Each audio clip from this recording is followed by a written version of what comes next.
महोदय जवाब भी आया है। महोदय, मेरा प्रश्न यह है मोटा मोटी कि आपने जो बीपीएससी टीचर है उसको सीनियर बना दिया और जो सक्षमता परीक्षा नियोजित शिक्षक ने दिया उसको आपने जूनियर बना दिया।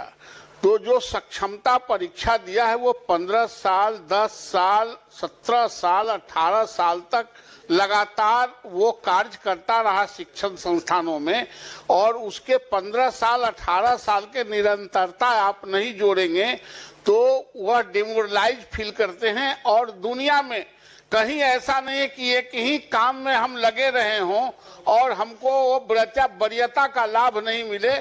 मैं माननीय मंत्री से आग्रह करना चाहता हूं कि जो नियोजित शिक्षक हैं और जो सक्षमता पास किए हैं उनको उनके सेवा काल का जो जितना वर्ष तक उन्होंने स्कूलों में पढ़ाया है उसको उसमें जोड़ते हुए सीनियर बनाया जाए। सरकार का इस पर क्या कहना है?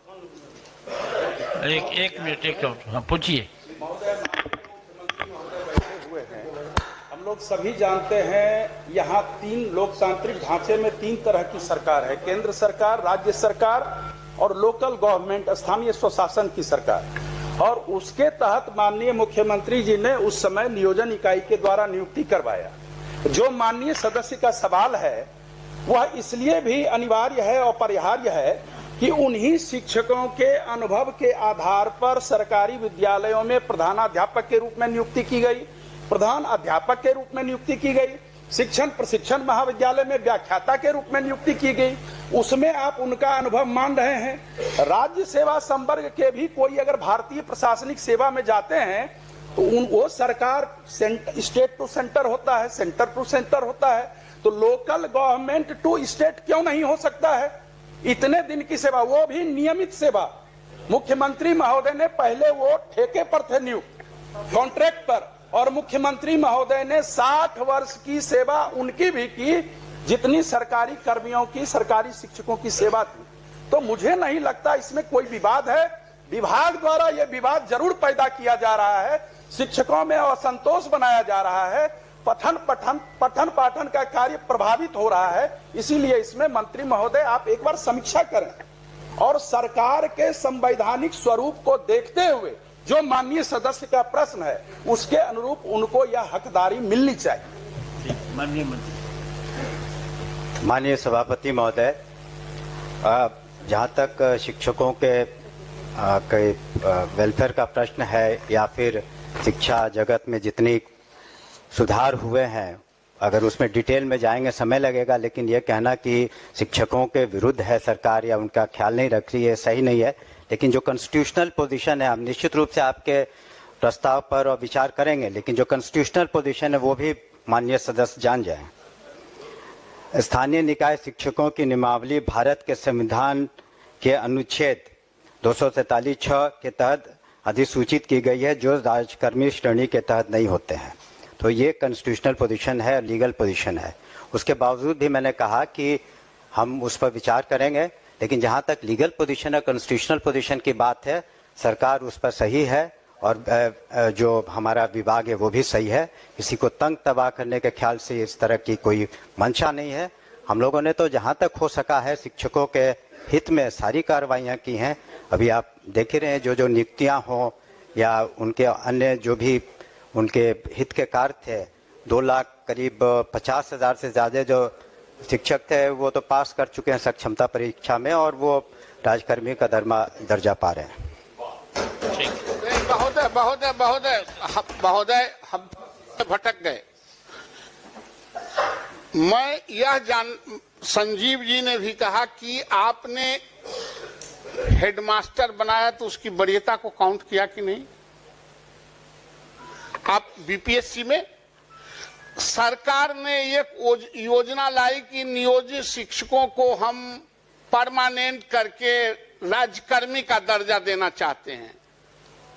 आप दिए, वो परीक्षा दिया, लेकिन उसका पोंछ काट देने का आपने तो नहीं कहा था कि आपको जो पोंछ लगा हुआ है 18 साल का, 20 साल का, वो हम काट देंगे। और सरकार नियुक्त की थी, चाहे वो जिला में जिला परिषद का हो या कॉरपोरेशन में हो, जहां कहीं भी, हाँ, जहां कहीं भी नियुक्ति हुई है महोदय वो सरकार के आदेश पर हुआ है। 60 साल तक आपने उसको रखने का वादा किया इसी सदन में।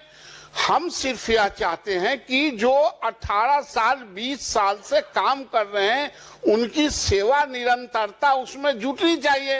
ये यूनिवर्सिटी एक्ट में भी है, दुनिया में ऐसा नहीं होता है कि एक ही काम कर रहे हैं, हम प्रमोशन के लिए छलांग करने जा रहे हैं बीपीएससी में देकर टेस्ट कराने, तो हमारा पोंछिए काट दीजिए। इसलिए महोदय मैं पुनः यह कहता हूं कि उनकी जो सेवा निरंतरता है उसमें जोड़ी जाए। अनुभव जितने दिन का अनुभव है, और आज अभी यूनिवर्सिटी सर्विस कमीशन के पूर्व चेयरमैन बैठे हुए हैं और वर्तमान चेयरमैन भी बहाली कर रहे हैं। आप दूसरे कॉलेजों को, एफिलिएटेड कॉलेजों के 10 साल और 5 साल का आप काम करने का अनुभव जोड़ रहे हैं कि नहीं?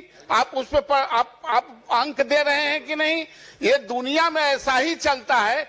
एक अलग रूप से इसको प्रताड़ित करने के दृष्टिकोण से जो जूनियर आज बहाली हुआ है उसके कलेजा पर आप सीनियर के कलेजा पर बैठा देंगे तो शिक्षण संस्थानों में इसका असर पड़ता है। इसलिए महोदय मेरा आग्रह है कि उनका जो अनुभव का लाभ है उसमें जुटे। यह इस पर सरकार क्या कहती है?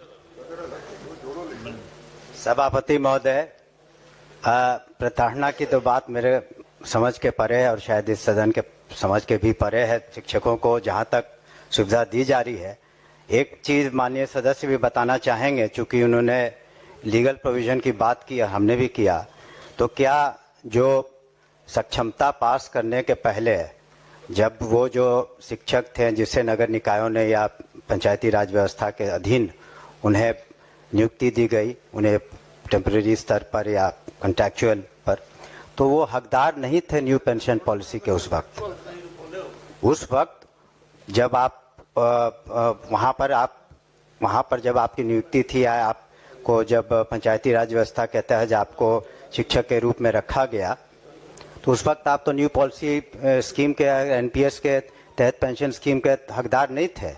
हकदार अब आप हुए हैं अब से, जबकि आप राज्यकर्मी का दर्जा पा लिए हैं तब।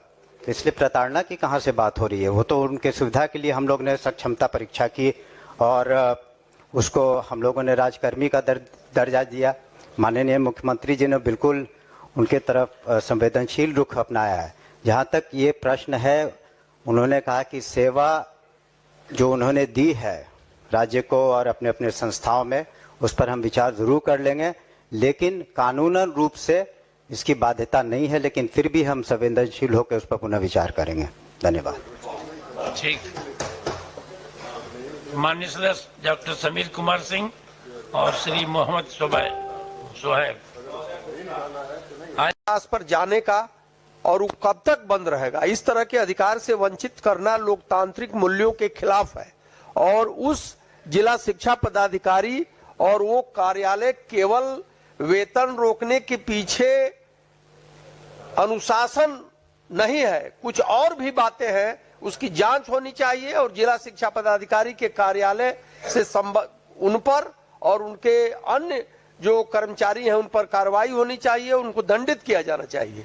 उनको रोकने का किसने अधिकार दे दिया कि किसी तरह का आंदोलन राज्य में नहीं होगा और शिक्षक अपनी मांगों के लिए आंदोलन नहीं करेगा? ये तो हमारे लोकतांत्रिक तरीके हैं। जो हमने कहा था कि जिलावार हम लोग समीक्षा करें, जहां भी वेतन कटौती या वेतन रोक के उसको हम लोग कर रहे हैं। जहां तक पदाधिकारियों के विरुद्ध कार्रवाई का प्रश्न उठता है, तो हम लोगों ने जहां जहां कमियां पाई हैं, तो निश्चित रूप से हम लोगों ने अपने स्तर पर कार्रवाई की है। मैंने सदन को पहले भी बताया कि गोपालगंज जिले में, उसके बाद किशनगंज जिले में और 2 दिन पहले दरभंगा जिले में जो डिस्ट्रिक्ट एजुकेशन ऑफिसर थे, जो खामियां हमने पाई और बहुत ज़्यादा अनियमितताएं थी और वहाँ के जो डीपीओ थे, तो उन लोगों को हम लोगों ने निलंबित भी किया है। तो जहाँ इस तरह की कमियां उजागर होंगी कि जहाँ मेंस्ट्रिया इन्वॉल्व है, कि जहाँ पर जानबूझ करके या इस तरह की गलतियाँ हैं, तो हम लोग जिलावार समीक्षा कर रहे हैं। माननीय सदस्य को मैं कहना चाहूँगा कि इस जिले की भी जब हम लोग समीक्षा कर लेंगे और हर जिले में जहां शिक्षकों की गलतियां नहीं है उसको निश्चित रूप से उसका हम लोग सुधार कर लेंगे। मैंने पूर्व में भी कहा। माननीय श्रीमती शशि यादव। उत्तर प्राप्त हुआ है। लेकिन ये क जो है स्वीकारात्मक कहा गया है। ये विद्यालय रसोइया जो खाना बनाती हैं स्कूलों में, जिस वजह से आज स्कूलों की गुणवत्ता भी कुछ बढ़ी है, तो वो कह लीजिए कि उनको 1650 रुपया दिया जाता है और हाल के वर्षों में कोई उनके मानदेय में बढ़ोतरी नहीं हुई है महोदय। और हम लोग कहीं भी जाते हैं, लोग सुनते हैं कि बिहार में 1650 विद्यालय रसोइया को मिलता है, तो शर्म से सर झुक जाता है महोदय। और इन्हें पार्ट टाइम कहा गया है, तो मैं ये कहना चाहती हूँ महोदय कि ये पार्ट टाइमर नहीं है, क्योंकि ये कह लीजिए बच्चों को खाना खिलाती हैं और पूरा साफ सफाई करके पूरा खाना बना करके और तब वो जाती हैं, तो वो 10 से 12 घंटे उसको लग जाते हैं महोदय, इसलिए उसे पार्ट टाइम ना कहा जाए। और ये जो कहा गया है कि सितंबर और अक्टूबर 24 का भुगतान किया जा रहा है, तो इस उत्तर का क्या मतलब समझे महोदय? भुगतान किया गया या किया जा रहा है, ये मतलब किया जा रहा है का क्या मतलब समझे महोदय? और हम ये चाहेंगे महोदय कि ये भी कहा गया कि भाई ये केंद्रांश से आने पर हम करते हैं, तो मुझे लगता है कि अब डबल इंजन की सरकार है, तो थोड़ा केंद्र सरकार से भी गुहार करके और ये बढ़ाया जाए और बिहार एक मिसाल कायम करे, क्योंकि अन्य राज्यों में इससे ज्यादा मिलता है महोदय, बगल के राज्यों में से ज्यादा मिलता है, इसलिए यहाँ निश्चित तौर पर कम से कम 10,000 किया जाए महोदय। हम ये मांग करेंगे, क्योंकि बहुत गरीब परिवार की महिलाएं रहती हैं। अगर आप देख लीजिए कि जो घरों में घरेलू कामगार महिलाएं रहती हैं, वो भी अगर खाना बनाती हैं, तो आप कहीं से भी 5 से 7 हजार रुपया देते हैं, और ये स्कूल में इतना बड़ा योगदान दे रही हैं और सबसे गरीब परिवार की महिलाएं हैं। इसलिए महोदय इस पर थोड़ा विशेष ध्यान दिया जाए और बिहार में एक मिसाल कायम किया जाए। सभापति महोदय, माननीय सदस्य ने जो अपनी बातें कही हैं उन्हें ग्रहण करते हैं। दूसरी बात कि माननीय मुख्यमंत्री जी के नेतृत्व में सरकार संवेदनशील है। उन्होंने रसोइया के बारे में कहा, हम लोग उस पर विचार करेंगे, लेकिन उनको साथ साथ ये भी पूरा बिहार जानता है कि किस तरह से माननीय मुख्यमंत्री ने जो तालीमी मरकज़ है उनका 11,000 से 22,000, शिक्षा मित्र है उनका 12,000 से 23-24,000, और किस तरीके से जो टोला सेवक हैं ताकि दलित बच्चों को भी उनको स्कूल में लाया जाए 12,000 से 24,000, इसी सरकार ने किया है। तो सरकार तो बिल्कुल संवेदनशील है कि जहाँ तक प्रश्न है बच्चों को स्कूल तक लाने का, और इसी वजह से सरकार के इन सब प्रयासों की वजह से जहाँ ड्रॉप आउट 12% से ज़्यादा था, आज 1% से कम है। अन्य योजनाएं भी हैं, और निश्चित रूप से जो माननीय सदस्य की चिंता है हम लोग भी उससे अवगत हैं, और उस पर हम लोग संवेदनशील रुख निश्चित रूप से अपनाएंगे। बजट को भी हम लोग को ध्यान में रखना होता है। शुक्रिया महोदय एक बस महोदय महिला का सवाल है महोदय, बस ये बिल्कुल आपने उन सारे लोगों का किया है, तो इनको भी जो सबसे कम आप दे रहे हैं, उनको 11,000 दे रहे थे, किया है वो अच्छी बात है, मगर 1650 रुपया आप दे रहे हैं इनको, तो इनका भी किया जाए। और 10 महीने का मिलता है महोदय, कम से कम इनको 12 महीने का किया जाए, ये हम जरूर मांग करेंगे। 10 महीने का आप देते हैं, जबकि स्कूल शिक्षकों को आप 12 महीना का देते हैं, तमाम कर्मचारियों को आप 12 महीना का देते हैं, तो इनको क्यों 10 महीने का देते हैं? इसलिए इनका भी 12 महीना किया जाए महोदय। ठीक, चलिए माननीय सदस्य प्रोफेसर नवल कुमार किशोर यादव। जवाब भी आया है महोदय। मेरा प्रश्न यह है मोटा मोटी कि आपने जो बीपीएससी टीचर है उसको सीनियर बना दिया, और जो सक्षमता परीक्षा नियोजित है कि आपके अधिकारियों ने आपको गोल गोल घुमा घुमा करके उसको बताया है। लोग धरना पे बैठे हुए हैं वहां गर्दनी बाग में, और आपसे भी कितनी बार वो लोग आवेदन दे चुके हैं मिल करके। तो मैं निवेदन करूंगा कि उन लोगों से बुला करके बात कर लीजिए, आखिर इतना लंबा समय से क्यों इसको टाला जा रहा है। जो जांच होना है, कुछ होना है, फौरन हो जाए। आखिर वो लोग बूढ़े हो रहे हैं, उनकी उम्र जा रही है, उनको कोई देखने वाला नहीं है। सरकार अगर नहीं देखेगी तो कौन देखेगा? सरकार के ही घोषणा की वजह से उन लोगों की बहाली हुई और सब कुछ हुआ, और उसके बाद उनको कुछ नहीं हो रहा है। तो बुला करके उसको तुरंत इसी हफ्ते में हमको लगता है कि आप उसको शॉर्ट आउट कीजिए। जो जांच करना है उसको जांच में क्या दिन लगता है, 2 दिन 4 दिन 10 दिन 15 दिन, उसको इस महीने में दिसंबर में उसको खत्म कीजिए, बड़ा मेहरबानी। ठीक। सभापति महोदय, जो जांच प्रतिवेदन आ गए हैं जिन मदरसों के 15, हमने कहा कि असेंबली समाप्त होते ही उसको निर्णय ले लेंगे और शेष जो प्रतिवेदन बाकी हैं उसको दिसंबर माह में हम लोग निश्चित रूप से 25 दिसंबर तक मांग लेंगे। यहाँ तक मुझसे प्रश्न है मिलने का, ये 12:30 बजे जैसे खत्म होगा ये सब, तो आप उनको अभी सूचित कर दें, हमारे कार्यालय में आ जाए, अभी मिल लेंगे। धन्यवाद। चलिए तारांकित प्रश्न ले जाएंगे। माननीय सदस्य डॉक्टर संजीव कुमार सिंह।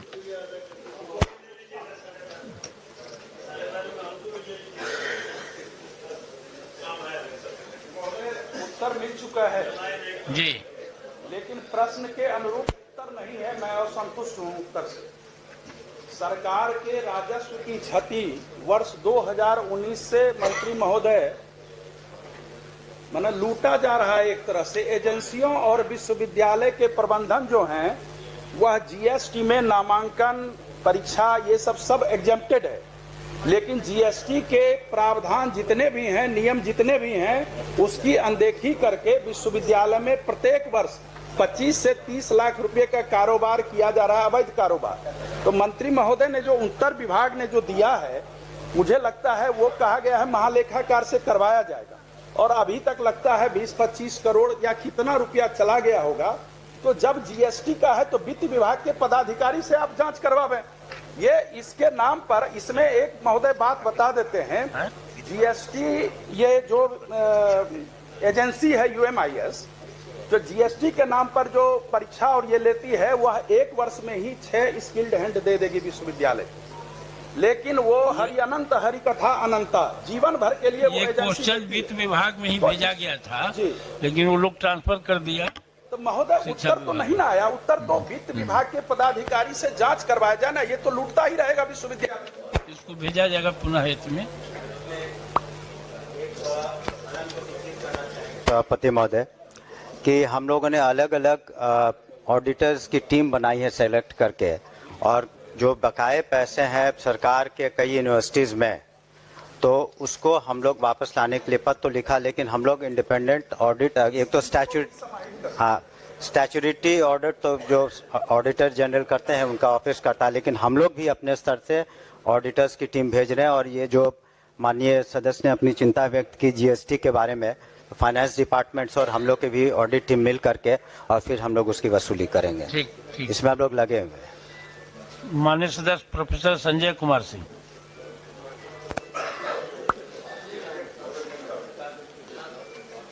उत्तर आया है ना? हाँ, उत्तर नहीं है? हाँ? उत्तर आ गया है, देख लीजिए। हाँ? आया है उत्तर। हाँ?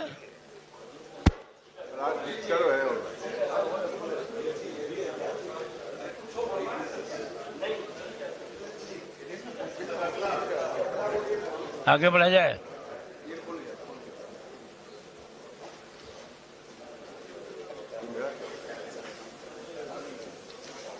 लंबा है।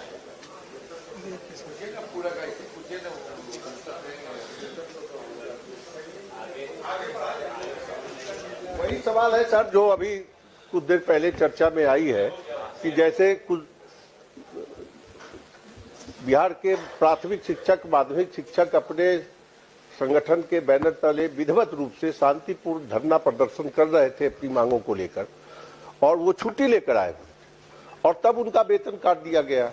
के पाठक जी के रिजिम में वो मनमाना आदेश दे दिए कि जो भी प्रदर्शन में भाग लिया सबका वेतन काटो, वीडियो देखकर, फोटो पहचान कर। तो वैसे ही व्यक्ति जो शिक्षक छुट्टी लेकर सीएल अपना गंवाकर वह प्रदर्शन में भाग लिया अपने संगठन के आह्वान पर, इसी पटने में शांतिपूर्ण धरना प्रदर्शन किया। सरकार उनकी बातों को सुनी भी है। सरकार के प्रति सारे शिक्षक आभार भी प्रकट कर रहे हैं। जो बीपीएससी एग्जाम देने वाले जो शिक्षक को बाध्य किया जा रहा था नियोजित, वैसे ही शिक्षकों का यह वेतन कटौती का मामला है। हम समझते हैं कि इसका भुगतान होना चाहिए, चूंकि वो शांतिपूर्ण ढंग से यहाँ अपनी बात जो संवैधानिक अधिकार थे उसके तहत उन्होंने कहा और छुट्टी लेकर आए हुए थे। तो ऐसे शिक्षकों के वेतन जो कटौती किए गए हैं उसको वापस किया जाए। सभापति महोदय, हमने पूर्व में भी आश्वस्त किया था सदन को कि इस तरह के जितने मामले हैं हम लोग जिलावार समीक्षा कर रहे हैं और अनुशासन को छोड़ के, जहां अनुशासनहीनता है या अन्य कोई बातें हैं उसको छोड़ करके अगर विधिवत रूप से कोई आए तो हम लोग को कोई एतराज नहीं है उनको अपने जो वेतन इत्यादि देने में। लेकिन हमने जैसा कहा कोई उसकी वजह होनी चाहिए और वजह है तो निश्चित रूप से हम लोग उसको एडजस्ट कर देंगे। जिला शिक्षा पदाधिकारी को निर्देश दिया जाए तभी तो वो इसकी समीक्षा नहीं, ठीक है, वो हमने कहा जिलावार हम लोग समीक्षा कर रहे हैं, जैसे अन्य डेवलपमेंट कामों की समीक्षा की है तो इसकी भी हम लोग कर रहे हैं। ठीक ठीक। माननीय श्री महेश्वर सिंह जवाब आया है जी, तो उसमें मंत्री जी का जवाब है। हमने पूछा था कि 20, 21, 22 तक के अभियंत्रण कॉलेज में इंजीनियरिंग की बहाली में इनका जवाब है कि 30% नामांकन नहीं हो पाया है। तो हम इसको जोड़े हैं तो 13,257 20 से लेकर 23 तक 13,257 ऐसे उम्मीदवार थे जिनका नामांकन इंजीनियरिंग कॉलेज में नहीं हो सका और 30% सीट मंत्री जी के जवाब के अनुसार खाली रह गई। तो कौन सा कारण है जी खाली रह गई? अंत में हजूर पूछे हैं इनसे कि यदि उपरोक्त खंडों के उत्तर स्वीकारात्मक है तो शैक्षणिक सत्र 2020 से लेकर 24 तक अधिकतम सीटें विभिन्न अभियंत्रण महाविद्यालयों में खाली रह गई तथा सीटों पर 100% नामांकन हेतु भविष्य में सरकार की क्या योजना है? हजूर लोग महाराष्ट्र चले जाते हैं, बंगलोर चले जाते हैं, कर्नाटक चले जाते हैं, दूसरे राज्यों में यहाँ के विद्यार्थी चले जाते हैं नामांकन कराने के लिए और वहाँ से इंजीनियर बनकर आते हैं। इस देश में सबसे ज्यादा इंजीनियर बिहार का, इस देश में सबसे ज्यादा डॉक्टर बिहार का, इस देश में सबसे ज्यादा IAS अफसर बिहार का। बहुत अच्छी बात है, हर विभाग में तरक्की हो रहा है, लेकिन ये 30% सीट खाली रह जाए और 3 वर्ष में 13,000 हमारे विद्यार्थी यहाँ नहीं पढ़ सके और दूसरे राज्यों में जा सके। इसी हालत में हमने पूछा है कि भविष्य में इसकी क्या योजना है कि सीटें खाली नहीं रहे, हमारे बिहार के विद्यार्थी ऐसी जगह पढ़े और बाहर पैसा नहीं जाए। यही सवाल हमारा है, हमको थोड़ा सा संतुष्ट कर दीजिए, यही जवाब चाहिए। नामांकन को 100% सुनिश्चित करने के हेतु विभाग के अनुरोध पर छात्र ये सत्र 2024-25 में बिहार संयुक्त प्रवेश परीक्षा प्रतियोगिता परिषद पटना द्वारा विशेष काउंसलिंग दिनांक 19/4/24 से लेकर 4/12/24 तक निर्धारित है। विभाग 100% नामांकन सुनिश्चित करने हेतु प्रयत्नशील है और हम लोग लगातार प्रयास कर रहे हैं। महोदय, होता यह है कि कई बार लोगों का यहाँ पे एंट्रेंस हो जाने के बाद भी कुछ बच्चे का ये मित्रवत होता है कि वो हमारे साथ पढ़ रहे थे, वो महाराष्ट्र में चले गए तो वो साथ में एडमिशन वहां ले लेते हैं। लेकिन अब हमारे नेता के निर्देशानुसार ऐसा हुआ है कि अब हम लोग का फीस भी 10 रुपए में इंजीनियरिंग की पढ़ाई हो रही है और 5 रुपए में पॉलिटेक्निक की पढ़ाई हो रही है। इसलिए मैं माननीय सदस्य को आश्वस्त करना चाहता हूं कि इस वित्तीय वर्ष से हम लोग लगभग 100% सीट अपना ये फुलफिल कर लेंगे। हाँ, कर दीजिए तो अच्छी बात है, लेकिन जो जवाब आया है कि महाराष्ट्र चला जाता है तो फिर कहे नहीं काउंसलिंग करते हैं। कर रहे हैं ना, कीजिए ना, जो 12 एक बार काउंसलिंग कर लिए और सीट हम खड़े हैं तो आप कहे खड़े हो गए। सवाल है कि हम एक बार काउंसलिंग कर लिए, नामांकन हो गया और हाँ ठीक हो गई है कर लिए, अब खाली रह जाता है सीट तो फिर उसका काउंसलिंग कीजिए और नामांकन करके 100% कीजिए। आपको मैंने यहाँ कुछ करने की जरूरत नहीं, हम आपको एक सलाह सुझाव दे रहे हैं। 4 महाराष्ट्र का भी है। माननीय श्री नीरज कुमार महोदय, जवाब मिल गया है, जवाब से संतुष्ट भी है, लेकिन हम विभाग से एक अनुरोध करते हैं। ये सदन है सभापति महोदय, तो जब जवाब दीजिए तो पूर्ण जानकारी से सदन को अवगत कराइए। ये बिहार के लिए कितनी बड़ी उपलब्धि है सभापति महोदय कि राष्ट्रीय और अंतर्राष्ट्रीय, मैंने पूछा है कि राष्ट्रीय और अंतर्राष्ट्रीय स्तर पर बिहार के होनहार खिलाड़ियों ने परचम लहराया है, तो ये कह रहा है कि हाँ, तो जो आप सरकार